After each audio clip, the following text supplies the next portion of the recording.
बिस्मिल्लाहिर्रहमानिर्रहीम। अस्सलाम वालेकुम स्टूडेंट्स, कैसे हैं? उम्मीद करता हूँ आप सब खैरियत से होंगे। तो जी स्टूडेंट्स, आज एक्सरसाइज नंबर हम 3.2 जो है वो शुरू करते हैं। तो स्टूडेंट्स, इस एक्सरसाइज के अंदर देखिएगा एक्सरसाइज नंबर 3.2। तो स्टूडेंट्स बेसिकली हमारा पर्पस क्या है, हमने स्मार्ट सिलेबस को फॉलो करना है, ठीक है। तो क्वेश्चन नंबर जो आपके स्मार्ट सिलेबस में जो क्वेश्चन दिए हैं वो क्वेश्चन नंबर मेरी कोशिश होगी कि आपको इंपॉर्टेंट और मैक्सिमम क्वेश्चन करवाऊं। तो देखिएगा, आपको जो क्वेश्चन नंबर 4 का दिया ना स्टूडेंट्स पार्ट, वो दिया सेकंड पार्ट सिर्फ। ये बहुत ही इंपॉर्टेंट है पेपर के लिहाज से। और इसी तरह क्वेश्चन नंबर 6 का उन्होंने मजीद आपको पार्ट दिए, 5 नहीं है आपके सिलेबस के अंदर, तो हम नहीं सॉल्व करते उसको।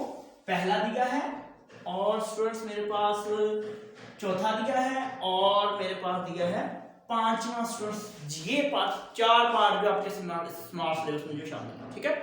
तो स्टूडेंट बेसिकली इन क्वेश्चन, ये जो क्वेश्चन है इनमें अक्सर बोर्ड में पेपर आ जाता है, अक्सर इन्हीं में से पेपर में वो आता है क्वेश्चन। ये लाजमी स्टूडेंट्स प्रिपेयर करके जाइएगा, ठीक है।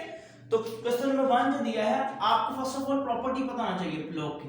प्रॉपर्टी अगर पता होगी तो ही आप क्वेश्चन अच्छे से सॉल्व कर पाओगे। प्रॉपर्टी नंबर 1 क्या है कि अगर तो आपके पास लोग, देखिएगा स्टूडेंट्स यहां पर लोग, अगर आपके पास लोग a और यहां पर b दिया which is equal to c, आपने इस लोग को खत्म करना है तो मैं b ये जो एज इट इज रहने दूंगा। और स्टूडेंट्स ये जो a है ना बेस, इसको बोला जाता है बेस, इसको आपने दूसरी तरफ लेके चले जाना और जो यहां पर होगा उसकी पावर में आ जाना है। समझ लगी आपको? जो ये बेस लोग कैसे खत्म होगा, ये b को एज इट इज लिख लेना है, जो बेस है उसको पावर बना लेना अगली वर्ड टर्म को, ख्वाह जो मर्जी हो, ठीक है। तो देखिएगा आपको जो क्वेश्चन दिया है वो दिया है चौथे का सेकंड पार्ट। तो स्टूडेंट्स वो दिया है log 0. यहां पर दिया है आपके पास log a और 6 which is equal to 0.5 basically आपको ये दिया है, ठीक है। अब करना क्या है कि 6 जो है log की प्रॉपर्टी अप्लाई करनी, 6 जो है एज इट इज देना है और a की पावर 0.5 लिख देना, ठीक है। अब स्टूडेंट्स आपको पता है कि अगर मैं 1/2 को डिवाइड करूं, 1/2 को अगर मैं कैलकुलेटर के ऊपर डिवाइड करूं या वैसे ही डिवाइड करूं तो मेरे पास 0.5 रिजल्ट आता है। इसको जब डिवाइड करूं ना 1/2 को तो 0.5 आता है। तो आपने करना क्या है, a6 जो है इधर एज इट इज रहा, a की पावर में मैं 0.5 की जगह ये लिख सकता हूं 1/2, ठीक है। तो बेसिकली मेरा पर्पस था मेरे कांस्टेंट मालूम करने, मतलब कि ऐसी टर्म जो अननोन वैल्यू फाइंड आउट करनी है। तो क्या करूंगा, देखिएगा मैंने taking square on both side, taking square on both side, मैंने स्क्वायर लेना है दोनों तरफ, ठीक है। 6 का स्क्वायर भी ले लूंगा और इसी तरह a की पावर 1/2 का भी स्क्वायर लूंगा। तो यहां पर इसकी ये 2 इसके साथ कैंसिल हो गया, 6 का स्क्वायर मेरे पास 36 आ गया which is equal to a।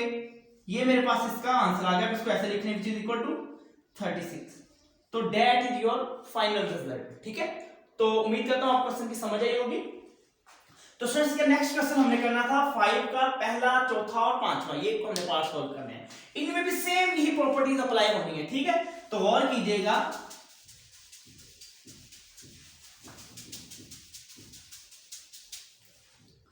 अब दिया है आपको आई, पांचवे का पहला पार्ट हमने सॉल्व करना। तो देखिएगा log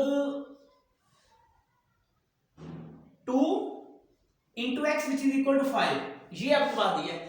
हमने log की प्रॉपर्टी पे भी लगानी, क्या प्रॉपर्टी थी, सॉरी मैंने यहां मिस स्किप कर दी, a which is equal to c। तो यहां से मैंने b को एज इट इज रहने देना है और a ने इसको पावर बना लेना, मतलब a की पावर c आ जाएगा, ऐसे ही है। तो इसको हम ऐसे करना है, तो क्या करूंगा मैं यहां पर x को जो है वो एज इट इज रहने दूंगा, 2 ने पावर बनाना है 5 को। तो आप अक्सर बच्चे गलती कर जाते हैं, 5 की पावर 2 लिख देते हैं, ऐसा नहीं करना आपने, 2 की पावर 5 आएगा।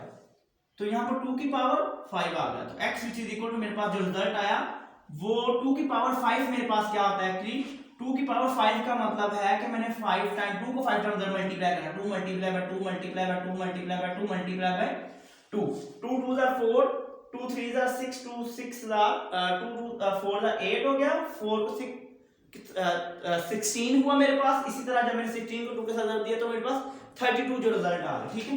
तो मेरे पास 32 रिजल्ट आ गया, तो ये इसका फाइनल आंसर है। सिंपल सा स्टूडेंट्स एक क्वेश्चन है, ठीक है। प्रॉपर्टी स्टूडेंट अपने ध्यान में रखा करें, इंशाल्लाह तुम्हारे की तरह आपको क्वेश्चन से भागने की जरूरत नहीं है। तो देखिएगा नेक्स्ट क्वेश्चन, इसका स्टूडेंट्स नेक्स्ट पार्ट देखिएगा। इसका जो दिया है आईवी पार्ट और इसका नेक्स्ट पार्ट हम दोनों यहीं पे सॉल्व कर लेते हैं, और वी ये दी पार्ट। अब देखिएगा स्टूडेंट्स यहाँ पर log x into 64 which is equal to I think 2 दिए, ठीक है। ये आपके पास जो है वो क्वेश्चन दिया है। अब इसमें x जो है नॉन वेरिएबल है, ठीक है, इसको आपने मालूम करना। तो यहाँ पर 64 तो एज इट इज रहा, ये x ने बेस ने 2 को पावर बनाना, मतलब x की पावर 2 आ गया। अब मैंने x मालूम करना, x स्क्वायर नहीं मालूम करना, तो मैं दोनों तरफ स्क्वायर लूंगा, taking square on both side, taking square on both sides. तो यहां पर 64 का भी स्क्वायर ले ले। अच्छा, अगर मैं ऐसा करूं, देखिएगा स्टूडेंट्स, अगर मैं 8 का स्क्वायर ले लूं, तो यहां से आप ऐसा करें, ये स्टेप रहने दें, आप ऐसा करें, मतलब कि 64 8 का स्क्वायर बना सकता हूं मैं। इसी तरह स्टूडेंट्स मैंने x का स्क्वायर याद है। अब जब पावर सेम होती है तो बेस भी सेम होती है, मतलब कि x जो है ये भी आपस में सेम है, तो x which is equal to मेरे पास 8 जो है वो रिजल्ट आ गया। तो दैट्स योर फाइनल आंसर। तो देखिएगा नेक्स्ट क्वेश्चन स्टूडेंट जो आपको दिया है, वो दिया है log 3 into x which is equal to 4 मेरे पास दिया है। log की वही प्रॉपर्टी अप्लाई करें जो मैंने लिख दी है यहाँ पर। इन तमाम क्वेश्चन के अंदर 3.2 के अंदर यही प्रॉपर्टी अप्लाई होनी है log की, ठीक है। तो देखिएगा यहाँ पर x जो है वो एज इट इज रहा, 3 ने पावर बनाना 4 को, 3 की पावर 4 आ गया, ठीक है। अब 3 की पावर 4 क्या होता है देख लेते हैं। 3 को 4 टाइम्स जरा मल्टीप्लाई करना है, मतलब 3 power 4 which is equal to 3 multiply by 3 multiply by 3 multiply by 3, 3 3 are 9, 9 को 3 के साथ 27, 27 को 3 के साथ मल्टीप्लाई कर दें, 21 21 आया, यहाँ पर 2 हंस लेते चलेंगे, 3 2 बार 6 और 3 2 8, 81 इसका जो है वो रिजल्ट आ गया। उम्मीद करता हूं स्टूडेंट्स आज के लेक्चर की आपको समझ आई होगी। इंशाल्लाह तबारक व तआला नेक्स्ट लेक्चर में मुलाकात होगी। ओके, अच्छा स्टूडेंट्स सब्सक्राइब करना ना भूलिएगा। ओके, अल्लाह हाफिज़।